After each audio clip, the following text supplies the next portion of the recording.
All right, let's jump right into this. Welcome to today's explainer, where we are unpacking a truly fascinating collision of eras. So I want you to imagine being the absolute most powerful man in the medieval world, Emperor Zhu of the Great Ming Dynasty.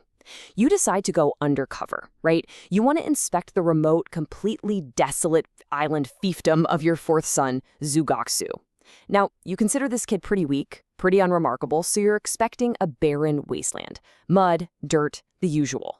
But instead, you step off your boat and your boots hit something bizarre. It's rock hard. It's perfectly flat. It's gray. You guys, it's modern concrete. Unbeknownst to the emperor, his son is actually a time traveler from the future, and he spent the last 10 years quietly bootstrapping this island into an advanced steam-powered industrial powerhouse. It's this incredible story that asks a question we honestly still face today. How do deeply entrenched systems react to rapid, undeniable technological disruption? And this opening moment just brilliantly illustrates the immediate comedic irony of the whole situation. The emperor literally looks around and says, "Is this really Qiongzhou? I would have believed it if you told me this was Hangzhou." For context, Hangzhou was known as a paradise on earth, the absolute pinnacle of Ming civilization. And the emperor is standing there utterly stunned by something as simple as a paved road. His royal entourage is literally bending down, tapping the concrete, marveling at its strategic military value, while the local receptionist is just quietly laughing at them. To the locals, these elite rulers are acting like country bumpkins who have never seen the world. It's a total hilarious role reversal. And trust me, the culture shock only escalates from there. The arrogant Ming officials try to flex their royal status, pulling out these high-level imperial passes to completely bypass the island's entry checks. Standard VIP treatment, right? But the local customs receptionist shuts them down cold. He introduces a completely bewildering modern concept to them, a visa. Now, in the Ming Dynasty, status meant absolutely everything.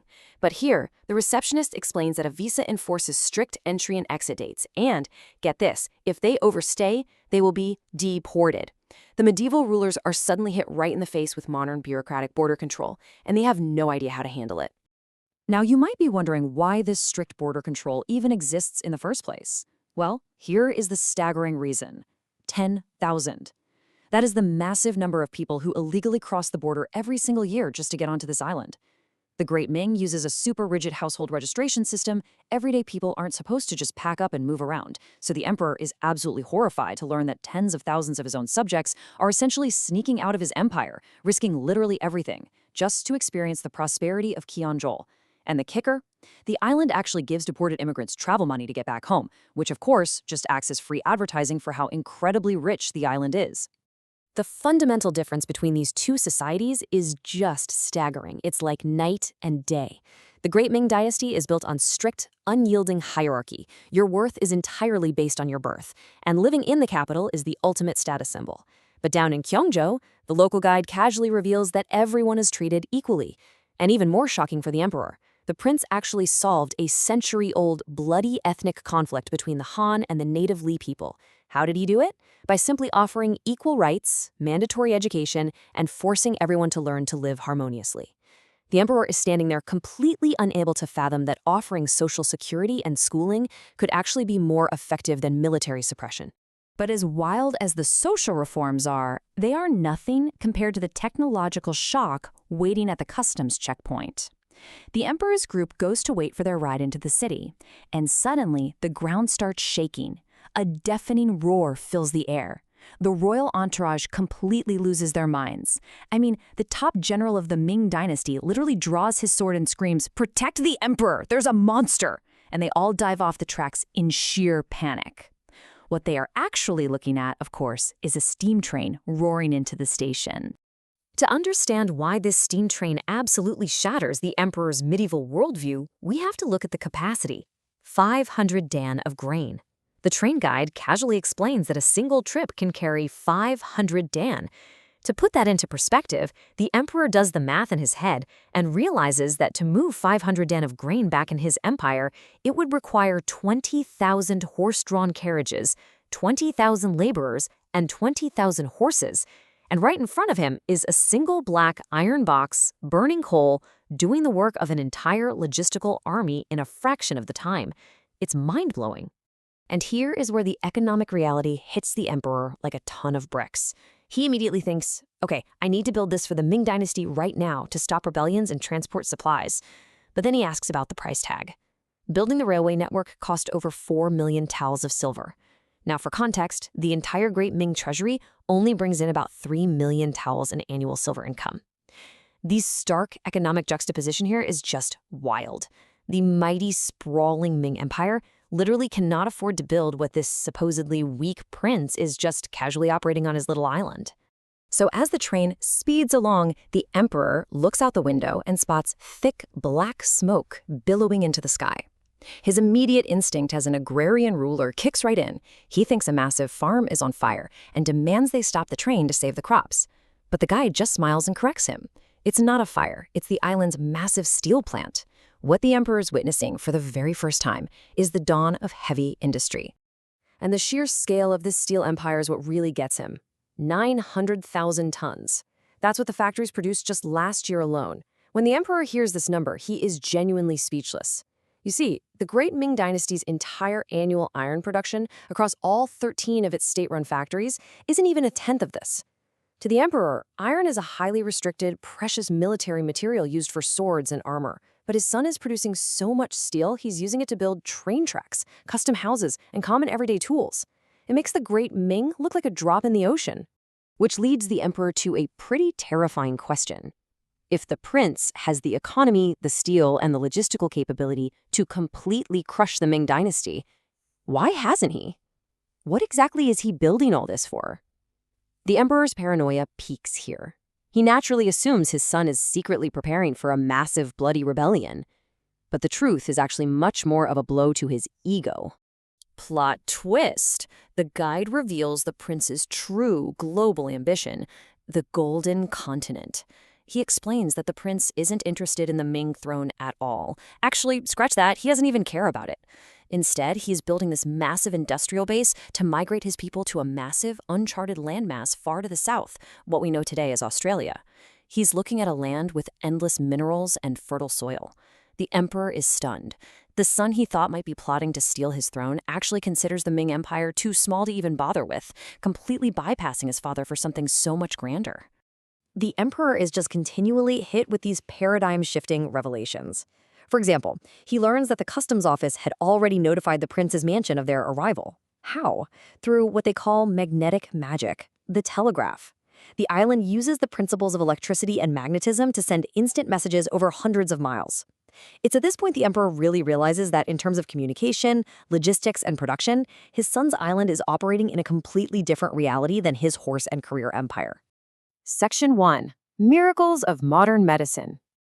So while they're out exploring the city, the emperor's second son suffers a head injury, requiring an emergency hospital visit.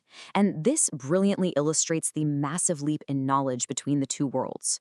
The royal doctors back home would use herbs and prayers, but here, the young female doctor performs steps that seem like outright magic. First, she disinfects with 75% distilled alcohol to kill invisible bacteria. Then, she cleans the wound with fizzing hydrogen peroxide. Finally, she takes a glass syringe and injects local anesthesia. When the Ming generals realize that this clear liquid completely eliminates the pain of surgery, they immediately see its value. Imagine the sheer advantage in medieval warfare if your soldiers didn't die of shock or infection right on the operating table. But it's not just the fancy new technology. It's the educational system backing it up. A Qiongzhou medical student takes 4 years of study and 1 year of practice to become a highly capable surgeon. Meanwhile, a Great Ming royal doctor trains for over a decade. It's a numbers game, and Qiongzhou has an academy with over 5,000 students, meaning they can deploy over 1,000 trained doctors every single year. The emperor calculates that this modern, incredibly efficient educational pipeline could revolutionize military healthcare, dropping casualty rates significantly. Beyond the military applications, though, the emperor is deeply moved by the hospital's actual operational protocols. They are equally revolutionary. Treatment is equal regardless of wealth. The standard consultation fee is just 5 yuan, which is incredibly cheap compared to Ming doctors. But most importantly, life-saving care is prioritized above absolutely all else, even over treating the minor injuries of the nobility. The emperor starts to realize that his son hasn't just built machines. He has built a society that genuinely values the lives of commoners, which contrasts heavily with the Ming dynasty's general neglect of the lower classes.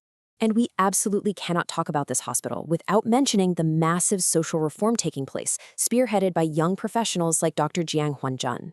She boldly states, women can work, earn money, and retire. We do not need to be under the control of others. When the second royal son tries to flirt with her, using standard medieval norms and fully expecting her to just be married off, she sharply informs him of the island's laws. She talks about freedom of marriage, legal protection against forced arrangements, and the ability for women to have real careers and pensions. The medieval men are left completely, utterly stunned by this concept of female independence. Section 2. Spices, Beer, and the Night Economy. Later that evening, the royals sit down for a meal that literally breaks every single rule of their traditional society. The first big shock? Beef. In the Ming Dynasty, killing a plowing ox was a serious, punishable crime. The emperor is furious at first, until he learns the prince actually imported special Dutch dairy cows from Portugal. Cows meant for milk, not plowing. So the emperor sits down and eagerly devours food he previously considered highly illegal. He's eating spicy hot pot loaded with foreign chilies that numb the mouth, and he's washing it all down with ice-cold beer made from barley and hops. It's such a hilarious scene. The mighty emperor, red-faced, sweating from the spice, absolutely loving this modern culinary experience. But this dinner isn't just about the food. It's a masterclass in economics. The Ming generals are super worried that keeping shops open at night is dangerous and expensive, but the guide breaks down the island's economic engine for them. It's a brilliant, self-sustaining loop. By simply lifting the medieval night curfew, they generate massive tax revenue. 40% pays official salaries, and a whopping 60% goes straight back into public works, the trains and the hospitals. It's a consumer-driven economy that directly funds the utopian infrastructure they've been admiring all day long. After dinner, they head back to their accommodation, which happens to be a 5-story guest house. The emperor stands at the window and just looks out. Instead of the pitch black, dead silent, curfew-locked streets of the Ming capital, he sees a city that never sleeps. The streets are brightly lit with lanterns, bustling with laborers, tourists, and commerce, even in the dead of night. It's vibrant, it's safe, and it's wildly prosperous. Standing at that window brings the emperor to a truly ego-shattering realization. The Great Ming, his entire life's work, with all its military conquests and classical scholarship, is hopelessly stuck in the horse-drawn era. Meanwhile, Qiongzhou, built entirely by the son he's so easily dismissed, is leaping headfirst into the steam and steel age. No one in his imperial court is studying steam engines or medical reforms. He realizes that if a foreign power adopted this technology first, his magnificent empire would be completely defenseless. But here's the beautiful part. Instead of anger or a desire to punish his son for breaking the rules, the emperor actually finds a new ambition. He realizes his son's vision is undeniably the future. So rather than forcing Qiongzhou back into the medieval mold, the emperor decides he wants in. If you can't beat him, join him, right? He resolves to spend his remaining years actively helping his son expand into that mysterious golden continent, hoping to cement an expansion legacy even greater than all the ancient dynasties that came before him. Which brings us to our final provocative thought for today. Will the emperor successfully conquer the Golden Continent alongside his son? Or has the modern world, with its steam trains, concrete roads, and free-thinking society, already conquered him? It's just a brilliant transformation from a rigid, medieval monarch into a man desperate to chase the future. And it really leaves us wondering, when we are faced with completely paradigm-shifting technology in our own lifetimes, will we fight it or will we join the expedition? That's all for today's explainer. Keep wondering, keep learning, and we'll catch you on the next one.